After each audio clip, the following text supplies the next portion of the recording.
Jarrett Bell has been covering for the USA Today. He's been covering the NFL, all told, for 40-plus years, since the early 80s. A Pro Football Hall of Fame selector, and he's in the news today because he talked to Sean Payton, and Sean Payton was in a mood. In all your years, you don't get very often where a coach, an insider, levels harsh criticism at other insiders. It just doesn't happen.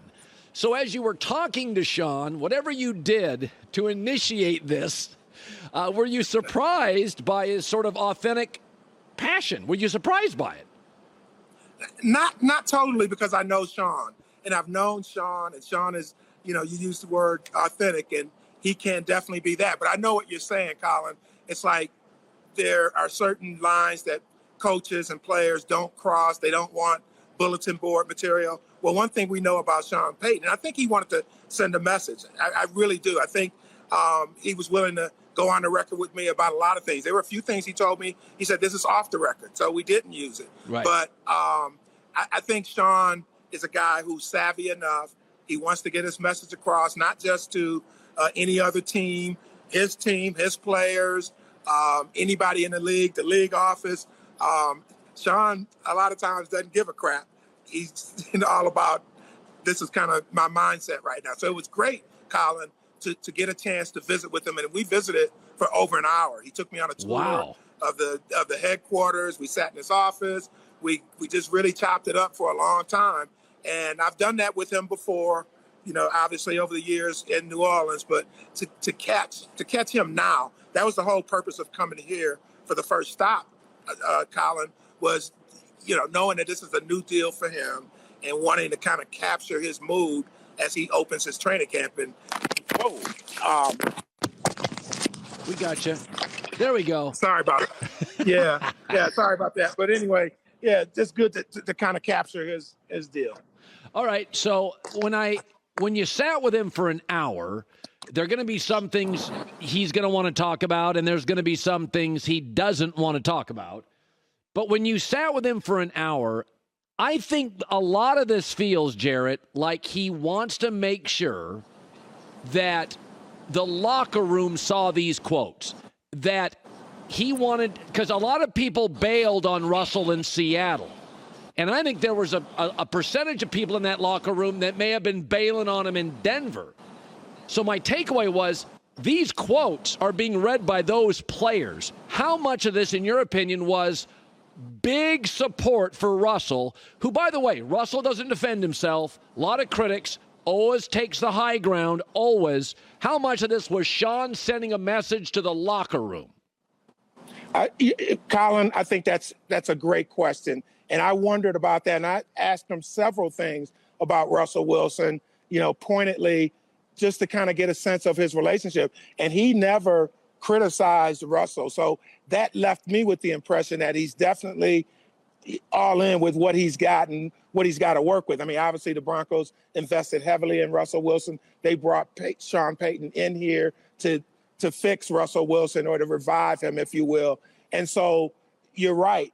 The comments about Russell Wilson probably had a purpose to extend to the locker room. Now, some of the players have been asked about Sean's comments, a couple of them today, as a matter of fact. And Javonte Williams, the running back, who, by the way, looked really good today, coming off of knee surgery. But he was asked about Payton's declaration that he'd be ticked off if this is not a playoff team. And Williams said, hey, it was great to see that, to hear that with Sean Payton, because it shows that he's got some belief in what they've got going here, as opposed to saying, look at what this team did last year. It's going to take a long time to rebuild it. They set the standard. And I think that was kind of part of the deal with Sean Payton, who we know, just like his mentor, Bill Parcells, I mean, he's very, very savvy when it comes to delivering a message with a purpose. Also, and that's interesting, Jarrett, because he criticized the general manager who's still in the building. What did you make of that? That felt almost strategic. What did you make of that message? Yeah, you've got the general manager, the team president. He mentioned him. I think he just kind of wanted to send a message, because he also said that he really likes George Payton, the general manager, and he feels like that they are going to work well together. But again, I think he probably wanted to send a message that, hey, there's a new sheriff in town, right? Okay, and get in line, and you're going to be accountable for what you do, just like the left tackle is going to be accountable, and the second string linebackers going to be accountable. Everybody's going to be accountable. So I think all in all, the totality of the message is, okay, we're serious about this, and we are not going to pull punches. We're going to be aggressive in how we operate. Now, we'll see how all this shakes down over time, but what a great way to get it started, at least from my perspective as a reporter.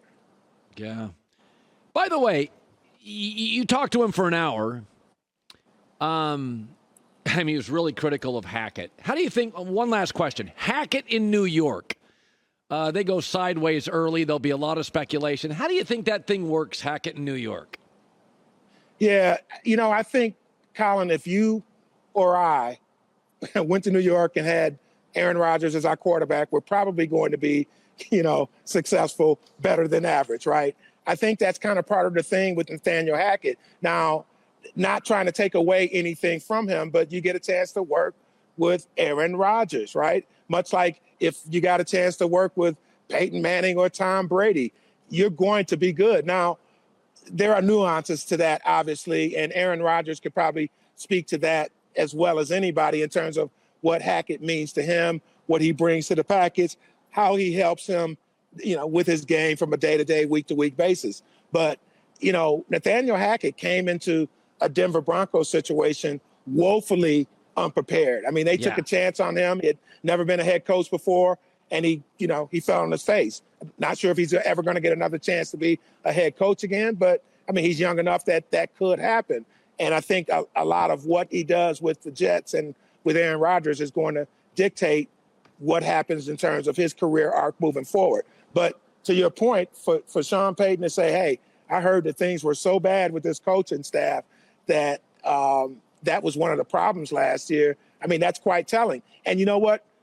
It almost sounded like Sean Payton, the TV analyst, too, because everybody talked about that as it was crashing and burning last year. That's right. We saw we saw the Broncos offense, just how horrible it was, right? And so from that standpoint, what Sean Payton said in terms of, hey, this offense was really a mess last year, that's not a surprise. It's just a surprise coming from the guy who has now replaced the guy who, ran that offense. Yeah.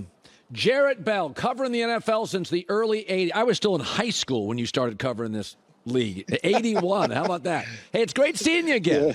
Let's make it a habit. Yeah, for sure, man. Okay, my man. Good to see you. All right, Jarrett Bell. Been doing it a long time at a high level. Hi, everybody. Thanks for watching. Subscribe here to get the latest from the show. Also, be sure to check out more of the best clips from The Herd or go watch a few segments from other shows on FS1.